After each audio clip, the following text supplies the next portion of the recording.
Nanya mengenai sholat qadha. Saya itu agak bingung sebenarnya. Misalkan saya ketinggalan, kita anggap itu 2 subuh.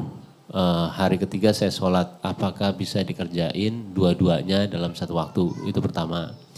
Yang kedua, ketika kita beranggapan sholat subuh ketinggalan. Nah itu kita mendingan, misalnya saya bangun jam 8. Saya lebih baik sholat besoknya atau saya sholat subuh jam 8? Baik. Ya, itu aja. Terima kasih. Kasus kedua itu terjadi bahkan di lingkungan Nabi. Gitu. Dan kesiangan Nabi. Ya, tapi hikmahnya kata para ulama, mudah bagi Allah menjadikan Nabi tepat pada waktunya bangun dan sholat. Tapi ditetapkan, diizinkan oleh Allah siang itu bangun untuk menjadi petunjuk bagi umatnya yang kesiangan bangunnya. Suatu ketika Nabi sedang dalam perjalanan lalu istirahat. Istirahat menjelang subuh. Ya biasa rutin tahajud, biasa diperintahkan kepada Bilal bin Rabah radhiyallahu taala anhu. Bilal kamu jaga. Kata Bilal, ya Rasulullah saya ikut tidur aja. Nanti saya bangun pas subuh azan. Kamu jaga, kamu lelah. Enggak ya Rasulullah saya siap. Katanya. Tidur akhirnya. Begitu bangun terasa sinar matahari sudah kuat. Ya.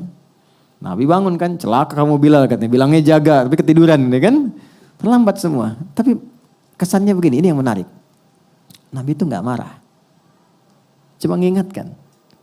Tempatkan setiap hal itu sesuai dengan porsinya. Jangan memaksakan pada sesuatu yang mungkin kita tidak bisa menanggungnya. Kalau mau melakukan sesuatu, tautkan dulu pada Allah supaya Allah jaga kita. Kayak kita katakan insya Allah. Itu spirit surat Al-Kahf. Singkatnya apa? Nabi langsung katakan wudhu semua. Wudhu. Dan Bilal seperti biasa. Ya, adzan, iqamat, selesai semuanya. Yang paling menarik apa? Salat sunnah dulu. Lalu dilakukanlah salat subuh pada saat itu. Berjamaah. Itu adalah jawaban terbaik yang memberikan cara. Komentar ulama hadis ketika melihat hadis itu. Ini sebetulnya hikmah yang Allah berikan kepada umat Nabi Muhammad ketika mereka kesiangan dalam bangun tidurnya sehingga terlewatlah subuh tidak pada waktunya. Muncullah hadis Nabi, orang yang tertidur itu maka sholatnya pada saat bangunnya. Jelas. Pertanyaan yang kedua tadi. Jadi kalau ada orang kemudian harusnya subuh itu 4.45 bangun, dia baru bangun 5.44. Nah, lewat waktu kan? Maka dia bangun nih, dia sadar. Maka lakukan sholat itu saat bangunnya. Itulah waktu untuk dia menunaikannya. Jadi 5.44 diambil wudhu, dia sholat. Tapi bukan maksud untuk menyengaja mengakhirkan sholatnya. Karena memang terlelap, habis. Ini kasus masih biasa. Saya di Tripoli, ada teman saya nggak bangun sehari semalam. Sehari semalam karena lelahnya.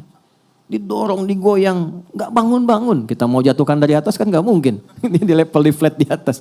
Dia diam sampai bangun. Begitu bangun dia sholat, mengkodok semua sholatnya. Dia lakukan pada saat itu. Itu hadisnya ada. Jelas ya? Jadi bagian pertanyaan kedua dulu. Jadi kalau tertidur, bangun. Sudah lewat waktu, maka dilakukan itu bukan besoknya. Saat bangunnya, di situ dia lakukan sholatnya. Sekalipun dia bangun di waktu zuhur misalnya. Maka dia sholat subuh dulu untuk mengganti yang sebelumnya, baru masuk ke zuhur. Jelas? Oke. Pertanyaan balik ke yang pertama. Bagaimana kemudian kalau ada rasa kesadaran mendalam? Setelah kemudian terikat dengan situasi dunia, ada getaran kepada jiwa untuk kembali memperbaiki. Pertama syukuri dulu. Syukuri, karena itu mahal. Apa yang harus kita syukuri? Pembuktian keadilan Allah yang selalu memberi kesempatan pada setiap hamba dengan hidayah sampai nyawanya tiba di ujung kerongkongannya. Jadi nggak ada satupun hamba yang hidup yang nggak dapat hidayah itu nggak ada. Yang ada itu yang sudah diberi dia nggak ngambil. Anda tahu Firaun kan? Itu seburuk apa dilukiskan di Quran. Tapi tetap dengan kejamnya itu tetap diberikan 2 nabi supaya sampai hidayah kepadanya. Cuman Firaunnya nggak ngambil. Nah. Siapa yang mengundang Anda untuk hadir di sini? Anda bisa punya pilihan, Anda punya pekerjaan yang lain, aktivitas. Bisa mungkin lakukan ini dan itu. Tapi siapa yang bisa menggerakkan hati Anda? Mas Bae mungkin telepon, Mbak Paula mungkin ngabarkan. Tapi kalau hati Anda tidak pas untuk di situ, nggak mungkin Anda datang. Kalau bukan Allah tanamkan itu, nggak mungkin kita ada di sini. Itu gambarannya.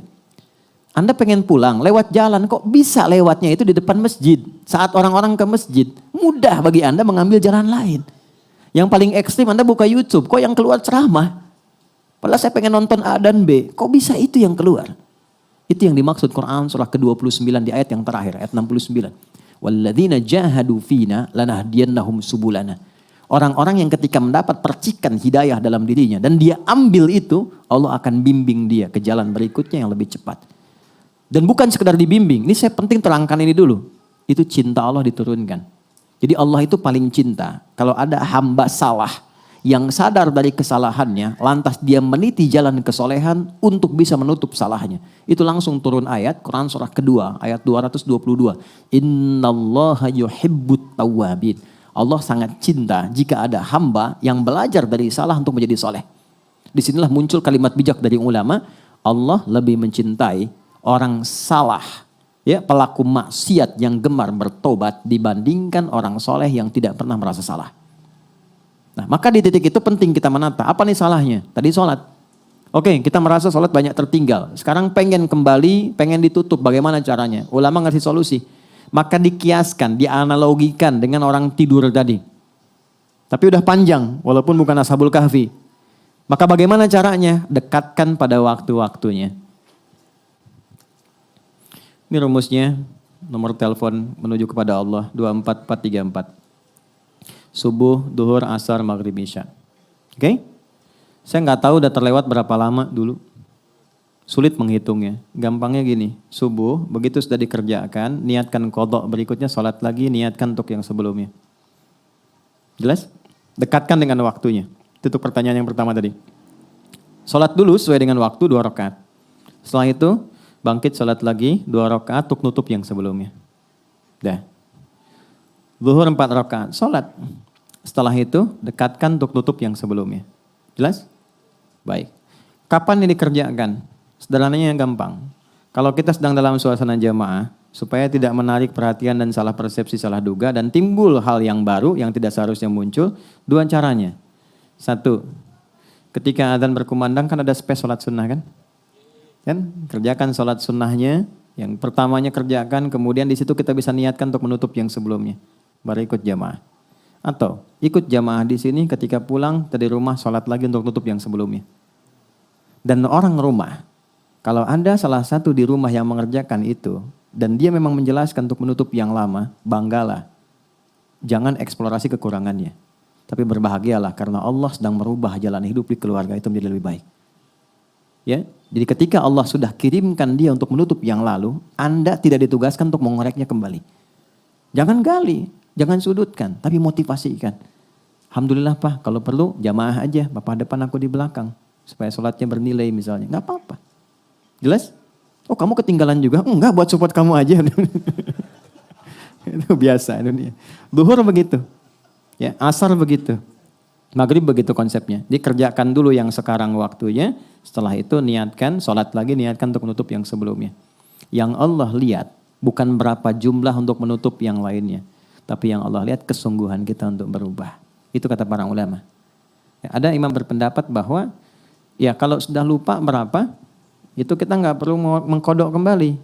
Cukup perbanyak amal soleh yang beriringan dengan itu. Misalnya sholat sunnahnya, kalau di harta tambah sedekahnya, malam tahajudnya. Itu pendapat saja. Tapi Imam Syafi'i dan beberapa yang lain untuk memudahkan silahkan niatkan qadha. Karena prinsip jawabannya itu sama, menunjukkan kesungguhan untuk berubah. Itu poinnya. Jelas ya?